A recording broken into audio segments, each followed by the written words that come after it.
Welcome back to When Harry Met Board Games, where we feed our people with relatable content and our victory condition is your satisfaction. I'm Harry, and today we have another tutorial and review. Today I'm going to be reviewing this game right here, Lagim. Full disclaimer, this is a paid playthrough and review. For more information in the game, check in the description down below for details and a link. Now, Lagim here is a 2 to 6 player elimination style game with a strong Filipino folklore and mythological theme. As I mentioned, this is an elimination style game where players are eliminating their opponents one by one, and the last person remaining or standing will be the winner of the game. Now, the word lagim in the Filipino language can mean several things. It means disaster, dread, terror. And this is basically all of the components of the game, which I must say that the components are very fine. These are really good components. Nice, thick materials for your cards. I like the graphic design and the artwork on it. You got these solid coins, metal coins that come with the game. Now, again, as I mentioned, this game can be played for 2 to 6 players. For setup, I've kind of simulated a 3-player experience. You have the center board here, which is referred to as the forest realm. Each player has their own individual boards, which comprise what's referred to as the barrios realm. And each player is going to start the game with 4 cards from the barrios deck. There are 2 decks of cards, although the backs are shared. There are 2 different types of cards. You got the barrios deck, which is up here on the upper half of the forest realm. And then we have the lagim deck, which is here on the bottom side. Each player is going to start the game with 4 barrios cards in their deck. They're also going to start the game with 3 of these soul coins. And the soul coins, not only are they very helpful to trigger particular actions, but these are basically a player's life force. A player is in the game as long as he has at least 1 of these soul coins. Once they've lost all of their soul coins, they are eliminated from contention. And again, the players each start with 3 of those. The player also starts with 1 of these dark soul coins, and these coins can be used for different actions that I will explain later on. Now, the barrios deck is mainly made up of cards that players are going to be used to defend themselves. There are 2 types of defense cards. You got the lakas, which are basically your heroic characters that you'll find in the game. And you also have your contras, which are basically your equipment or items that you can use along with your heroic characters in order to defend yourself. Now, the lagim deck is made up of the offensive cards. These are the threatening, dangerous, dreadful things that you find in the forest, in the dark forest here. And basically, these are the cards that you're going to use to go on the offensive and attack other opponents. You're going to mainly be attacking with lagim cards. However, there are other cards referred to as hiwaga cards that can accompany your lagim cards in order to further enhance your attacking power. Now, if we were playing with a higher player count, we would actually deal out 1 less soul coin to each player. Now let's take a look at the cards and explain their anatomy. All the cards share basically the same anatomy, whether they're a barrios card or a lagim card. And first of all, you will have the name of the card here somewhere in the center, explain it, and you'll find it in the Filipino language as well as in English. You're also going to have up here on the upper left-hand corner, you're going to have the entity level of these cards. And basically the entity level is the strength. It's the attack value. When you attack a player or defend, your entity levels are basically your strength. And that's what you're going to use to compare from one player to another. Here, over here on the top, we have different phases of the moon and or sun, which I will explain their relevance later on. Now, right above the card's name, we have this triangle here that has an icon in it. And these icons basically distinguish the different archetypes that we find in the game. And the importance of archetypes is that whenever you want to kind of combo, play a more powerful action, perhaps play an equipment card or a contrast card with a lakas, with a character, a heroic character. Whenever you want to do that, you got to match archetypes. Also, if you want to play multiple characters if you want to play multiple characters, you can benefit by comboing cards that have the same archetype. Now, here on the bottom, you're going to find this traits section. And the traits section is basically a description of that card, a little bit of a flavor text, if you will. So here, for example, it tells us that the Espiritista, the invoker here, is a warden of faith, invoking spirits and divine powers to heal the sick, cast out evil, and perform miraculous deeds. Now over here on the right text box here, we have their abilities, and basically it tells us what the card can do. If it's an item, it would refer to as its use or effect. But either way, it's basically a description of what the card does, a particular action that the card does. And here it says that he has the ability to predict. After a successful defense, a player may choose to guess one card in opponent's hand. If correct, you discard the selected card, and you claim one soul token from your opponent. If incorrect, pay one soul coin to your opponent. So it's a little bit of a push your luck, a little bit of a gamble. But if you're able to guess correctly, you can be rewarded and also push a player closer to elimination.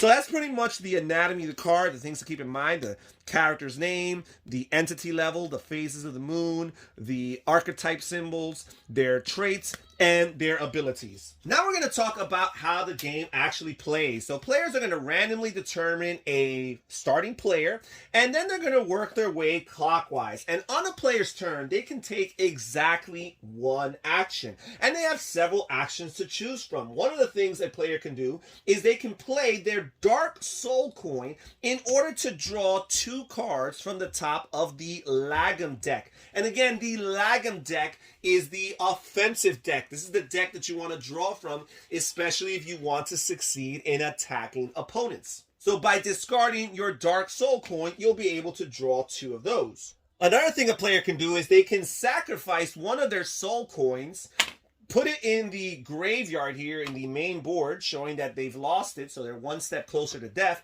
But that grants them the right to discard their entire hand of cards and draw 4 new cards from the Barrio deck. So if they're not satisfied with the cards that they have, then they will have 4 new cards to replace it. So yes, you are one step closer to dying, but it might be worth it if you don't have the right cards in your hand. Another thing a player can do is they can play one of the cards in their hand for their abilities and carry out the respective action. Now, another thing a player can do on their turn is they can draw the top card of the Lagim deck and fight it. Basically, since they are fighting the offensive deck, they have to play a defensive card and compare their entity levels. And if they're able to defeat that Lagim card, then they get to capture it. In other words, they get to add it to their hand. So this is an additional way of gaining Lagim cards. However, this does come with a risk, because if you fail to defeat the Lagim card, then you're going to have to sacrifice one of your soul coins to the graveyard. So again, pushing yourself closer to death and elimination.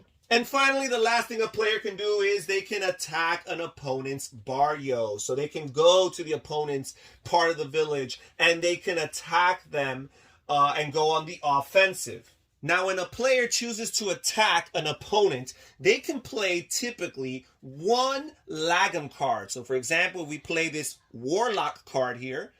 This is a card that gives us 5 entity. Now, we could attach a Hiwaga card, which is basically like an item that's attached with that character, as long as they match the same archetype. So right here in the center, they have the same symbol. This witch altar has the same symbol as the warlock. So you can play it together with the warlock to add to your entity level. So now this has a 5 and the altar has a 2. So we have a total combined entity level of 7. Now there is a way to play more than 1 Lagim card. If you have a additional Lagim card of the same archetype, then you can break the rule of only playing 1 Lagim card per attack, and now you can play 2 Lagim cards. Now, if you had another Hiwaga card or an item card that matched the same archetype here, then you would be able to couple it along with this and again just build some powerful combinations. So that's why the importance of keeping an eye on the different archetypes really matters in this game. Now the defending player can play as many Lacus and Contras cards as they can and want to in order to defend against this attack. However, Contras cards or the items can only be matched along with a Lacus card, a heroic character who matches the same archetype as that item. Now, as long as the defender's combined entity levels equal to or surpass the attacker's combined entity levels, then the defender successfully defends. However, another player around the table can choose to contribute their own Lagim or Hiwaga cards to assist and help the attacker. And if they choose to do so, that renders the defender's cards null and void, and therefore the attacker will win this combat. Now, when the active player successfully attacks an opponent, whether they were helped by another player around the table or they did it single-handedly, the player who had just been defeated must surrender one of their soul coins to the active player. Therefore, they are one step closer to death. Now, the cards of the side that actually won the battle, whether that be the offensive or the defense, those cards that were used that successfully won that battle are going to be returned to the bottom of their respective decks, whether that be the Barrios deck or the Lagim deck. While the cards that were defeated are simply going to go into their respective graveyards or discard piles. Now, the player decided to assist the active player in their attack against another opponent, and they do so successfully, then that player who contributed their own Lagim cards to help the active player, they would have to send those Lagim cards to their graveyard. However, they will be able to take the Lagim cards used by the active player in that battle and add them to their hand. So assisting a player has lots of advantages, lots of benefits. Not only do you help push one of your opponents closer to the brink of elimination, but you also find a way to replenish your hand with new Lagim cards. In particular, if you can make an upgrade by getting rid of some of your Lagim cards to help an opponent and benefiting from their better Lagim cards. Now, one very important detail, when a player does choose to help an opponent with their attack, the Lagim cards that they play must match the same archetype of the Lagim cards that were played by the active player. Now, the player who's choosing to assist the defender can add up to 2 cards to contribute towards that defense. And if they are successful in helping the defensive player, then that player is rewarded the Lagim card used by the attacker, the active player on that turn. So there's lots of benefits from helping players out. Perhaps you might want to keep an opponent in the game a little bit longer because you might not want to give that much of an edge to another player around the table. And again, the game always compensates you and rewards you if you're able to do this successfully. Don't do it if you can't be successful at it. If you're able to do it successfully so that you can gain a new Lagim card in your hand. Now, one of the more interesting aspects of combat in this game is that if the active player plays Lagim cards in order to attack an opponent, and that opponent is able to play a Hiwaga card from their hand that matches the archetype of the Lagim cards that they're being attacked with. And again, Hiwaga are basically the items that you can equip these same Lagim cards with. And if they're able to play a Hiwaga card with the same exact archetype, then that triggers a counter attack. And it's as if these Lagim cards are reversed and thrown back at the active player. And unless the active player is able to defend against these Lagim cards and their combined entity levels with the remaining cards in their hand, which will be a tall task because at this point they might only have 1 or 2 cards left in their hand. If they're unable to successfully defend, then they're going to actually have to give a soul coin to the player that just finished counter-attacking them. So that's a way that your offensive can be thrown right back at you. So it's something to consider if you suspect that an opponent may or may not have a card in their hand that matches the archetypes of the cards in your hand. And those are pretty much all the actions you can take on your turn. You can discard a Dark Soul coin in order to draw 2 Lagim cards. You can sacrifice a Soul token in order to discard your hand and draw back that many cards to refresh your hand with a new batch of cards. You can play your cards for their actions, their abilities. You can draw the top card of the Lagim deck and try to capture it by defeating it, adding it to your hand, or you can attack an opponent. After a player is done with their turn, then players will replenish their hand back to a total of 4. If more than one player needs to replenish, then the active player is actually last to replenish their hand. After that, the next player in clockwise order would proceed with the same pool of actions available to them, but again, they can only choose 1 action per turn. And play will continue going forward until one by one players are turning in their soul tokens to one another, their soul coins, or they're discarding them to the graveyard altogether. When one player is left remaining with soul coins in their possession, that player is the winner of the game. And that is the way that Lagim is played. And I must say, first of all, as I alluded to earlier in the video, I find that the aesthetic of this game is very appealing. I find the theme to be very refreshing. It's a window into Filipino culture and lore. The cards, very solid. The metal coins, again, these all contribute to the ambiance and the experience. It is basically kind of like a multiplayer, tactical, combat CCG style game.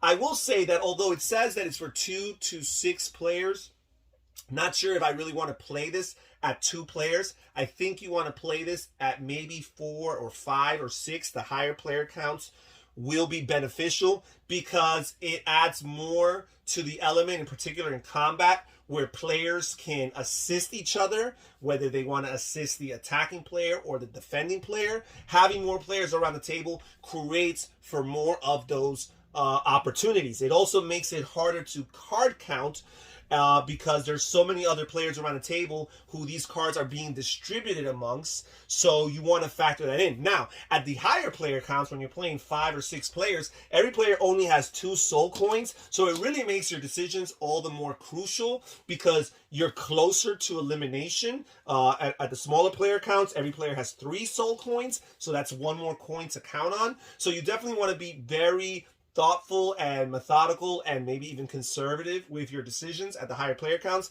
because it's very easy to get eliminated. But solid game. Again, I appreciate the refreshing theme and the aesthetic appeal of the game. If you're interested in maybe more obscure themes that you don't hear about as much, and you like the tactical card combat style of game and do not mind player elimination, then this is a game that you absolutely have to look into. Again, check in the description box down below for more information, details, and a link. And thank you so much for joining us here When Harry Met Board Games. This is Harry saying take care, everybody. Stay safe, stay healthy, and have fun gaming. Bye-bye.